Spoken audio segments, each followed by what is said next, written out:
കൂട്ടുകാരെ, നമ്മളൊരു toilet rework ചെയ്യാണ്. ഇത് ടോയ്ലറ്റിൻ്റെ ഫ്രണ്ട് വാതിലായിരുന്നു. ഇവിടെ നമ്മൾ അടച്ചിട്ട് ഇത് കോമൺ ബാത്റൂം ആയിരുന്നു കേട്ടോ. അതിനെ നമ്മൾ അറ്റാച്ച്ഡ് ബാത്റൂം ആക്കുകയാണ്. നമുക്കുള്ളു കണ്ടാലോ. 2 മീറ്ററുള്ള ബാത്റൂമാണ്. കൂട്ടുകാരെ, നമ്മൾ ഈ ബാത്റൂമിൽ ഒരല്പം ബുദ്ധിമുട്ടി. കാരണം വീതി കുറവായിരുന്നു. ആകെ 90 സെൻറ്റിമീറ്റർ മാത്രമേ വീതി ഉണ്ടായിരുന്നുള്ളൂ. ടോയ്ലറ്റ് 1 പീസ് നമ്മൾ വെക്കുമ്പോൾ ഏകദേശം 70 സെൻറ്റിമീറ്ററോളം മുൻപിലോട്ട് തള്ളുമല്ലോ. അപ്പോൾ അത് ഒഴിവാക്കാൻ എന്തെങ്കിലും മാർഗ്ഗമുണ്ടോ എന്ന് ആലോചിച്ചതിന് ശേഷമാണ് നമ്മളിത് ചെയ്തത്. ആ ചെയ്തത് എന്താണെന്ന് വെച്ചാൽ നമ്മൾ പറഞ്ഞുതരാം. നമ്മളിത്തരം കൺജസ്റ്റഡ് ആയിട്ടുള്ള ബാത്റൂമൊക്കെ സെറ്റ് ചെയ്യുമ്പോൾ ഒരു 100 പ്രാവശ്യം ആലോചിക്കണം. എന്നിട്ട് നമ്മളത് പണിഞ്ഞു തുടങ്ങാവൂ. ഇത് കണ്ടോ, ഇത് ചെറിയൊരു ബാത്റൂമാണ്. നമുക്ക് ഈസി ആയിട്ട് വർക്ക് ചെയ്ത് തീർക്കാം എന്നുള്ളത് തന്നെയാണ് നമ്മുടെ ധാരണ.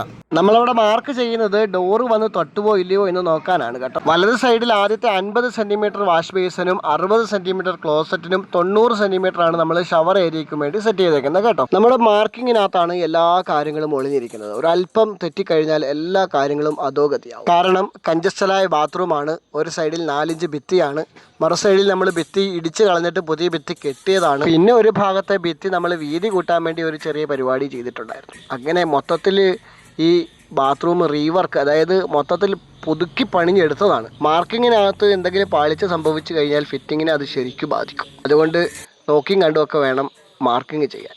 100 പ്രാവശ്യം ഇരുന്ന് ആലോചിച്ച് സമയം എടുത്ത് തന്നെയാണ് നമ്മളത് ചെയ്തത് കേട്ടോ.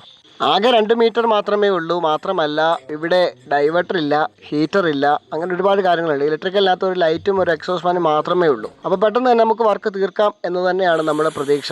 എന്നാൽ പിന്നെ മാർക്കിങ് കഴിഞ്ഞ് കട്ടിങ് തുടങ്ങാം അല്ലേ. ഇവിടെ ഇഷ്ടികയാണ്, നല്ല പോലെ പൊടി തിന്നേണ്ടി വരും. ശരിക്കും പൊടി തിന്നേണ്ടി വരും. പഴയ ഇഷ്ടികയാണ്. ആ ഇഷ്ടികക്കകത്ത് നല്ല പൊടിയുണ്ട്. കാരണം നമുക്കെല്ലാവർക്കും തിന്നേണ്ട ഒരു കാര്യം തന്നെയാണ് പൊടി അല്ലേ. പൊടി തിന്നാതിരിക്കാൻ പറ്റത്തില്ല. കൺജസ്റ്റഡായ ബാത്റൂമിനകത്ത് കട്ട് ചെയ്യുമ്പോഴുള്ള ബുദ്ധിമുട്ട് ശരിക്കും അറിയാൻ പറ്റുമല്ലോ. നമ്മുടെ കൂടെയുള്ള പണിക്കാരെ ഒന്നും എന്താ കാണിക്കാത്ത, അവരെ എന്താ പരിചയപ്പെടുത്താത്തതെന്ന് ചോദിച്ചുകൊണ്ട് കുറേ പേര് കമൻ്റൊക്കെ ചെയ്തിട്ടുണ്ടായിരുന്നു. പരിചയപ്പെടുത്താം, ഒരു ദിവസം പരിചയപ്പെടുത്താം. നമുക്കേ കൺസീൽഡ് പരിപാടി കഴിഞ്ഞു. ചെറിയ ബാത്റൂമാണ്. വളരെ നിസ്സാര സമയം കൊണ്ട് തീരുമെന്നുള്ള പ്രതീക്ഷയിൽ തുടങ്ങിയതാണ്. പക്ഷേ പണി കിട്ടി. ഇത് റെനോവേഷൻ വർക്കാണ്. ഇവിടെ വന്നിരിക്കുന്ന പൈപ്പ് നമുക്ക് ഈ ഫ്ലോറ് 1.5 ഇഞ്ച് താക്കണം. അതുകൊണ്ട് നമുക്ക് ഈ പഴയ പൈപ്പ് എടുക്കാൻ പറ്റില്ല.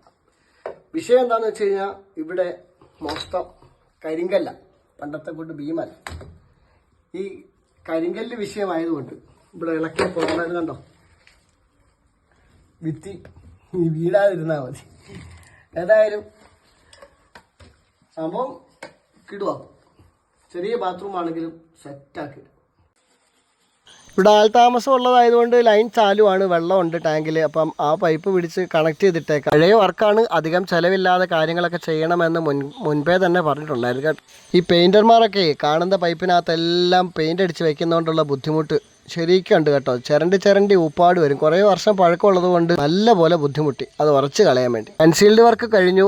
മുമ്പേ നമ്മൾ പറഞ്ഞ പ്രയാസങ്ങളൊക്കെ പരിഹരിച്ചു. 4 ഇഞ്ചിൻ്റെയും 2 ഇഞ്ചിൻ്റെയും ഒക്കെ പൈപ്പ് ഇട്ടു. എല്ലാം സെറ്റാക്കി. ഡ്രൈ ഏരിയയും വെറ്റ് ഏരിയയും തിരിച്ചു. വാഷ് ബേസിനുള്ള ഏരിയയും നമ്മൾ കണ്ടെത്തി. ഇനി പ്ലംബിങ്ങിൻ്റെ പോയിന്റുകളെല്ലാം നമ്മൾ തേച്ചടക്കുകയാണ് കേട്ടോ. നമ്മളിവിടെ കൺസീൽഡ് ചെയ്തെടുത്തിട്ടുണ്ട് കേട്ടോ. ക്ലോസറ്റ് താണ്ടെ ഈ ഭാഗത്തായിരുന്നു. ഇവിടെ ഇതിനെ നമ്മൾ അങ്ങോട്ട് ഷിഫ്റ്റ് ചെയ്തെടുത്തിട്ടുണ്ട്, ഇങ്ങോട്ട് മാറ്റി വെച്ചിട്ടുണ്ട്. പിന്നെ വാഷ് ബേസിനുള്ള ഏരിയ കൊടുത്തിട്ടുണ്ട്. വാഷ് ബേസിൻ താണ്ട് അവിടെ സെറ്റ് ചെയ്ത് വെച്ചിട്ടുണ്ട്. ഈ വെറ്റ് ഏരിയ നമ്മൾ, അതായത് കുളിക്കുന്ന ഏരിയ നമ്മൾ അങ്ങേ അറ്റത്തോട്ട് മാറ്റിയിട്ടുണ്ട്. ഈ രീതിയിൽ നമ്മൾ സെറ്റ് ചെയ്തെടുത്തിട്ടുണ്ട്. ഇതിൻ്റെ ഫിറ്റിങ്സ് കഴിഞ്ഞിട്ട് ബാലൻസ് വീഡിയോ ആയിട്ട് നമുക്ക് വരാം കേട്ടോ കൂട്ടുകാർ. പിന്നെ ഒരു കാര്യം പറയാം, നമ്മളിതിൻ്റെ വീതി കൂട്ടിയത് എങ്ങനെയാണെന്ന് വെച്ച് കഴിഞ്ഞാൽ അതാണ്ട് ഈ ഭിത്തി കണ്ടോ, ഈ ഭിത്തി 8 ഇഞ്ച് കനവായിരുന്നു. നമ്മളതിനെ 4 ഇഞ്ച് കനവാക്കി കുറച്ചു. അങ്ങനെ കുറച്ചിട്ട് 90 സെൻറ്റിമീറ്റർ ഉണ്ടായിരുന്നതിനെ നമ്മൾ 107 സെൻറ്റിമീറ്ററിലേക്ക് കൂട്ടിയെടുത്തു. അങ്ങനെയാണ് നമ്മൾ ഈ ബാത്റൂം സെറ്റ് ചെയ്തെടുത്തിരിക്കുന്നത്. ഇനി ഇതിൻ്റെ ഫിറ്റിങ്സ് കഴിഞ്ഞിട്ട് ബാലൻസ് വീഡിയോ ആയിട്ട് വരാം. എന്നാൽ ഞാൻ ചായ കുടിക്കുകയാണ്. Okay, bye bye. കൂട്ടുകാരെ, നമ്മളുടെ വീഡിയോയെക്കുറിച്ചുള്ള നിങ്ങളുടെ വിലയേറിയ അഭിപ്രായങ്ങൾ, എന്തെങ്കിലും മാറ്റങ്ങൾ വരുത്തണമെന്നുണ്ടെങ്കിൽ അതും ഒക്കെ നിങ്ങൾ രേഖപ്പെടുത്തണം കേട്ടോ. അപ്പോൾ ഇവിടെ പറയുകയാണ്. Okay, bye bye.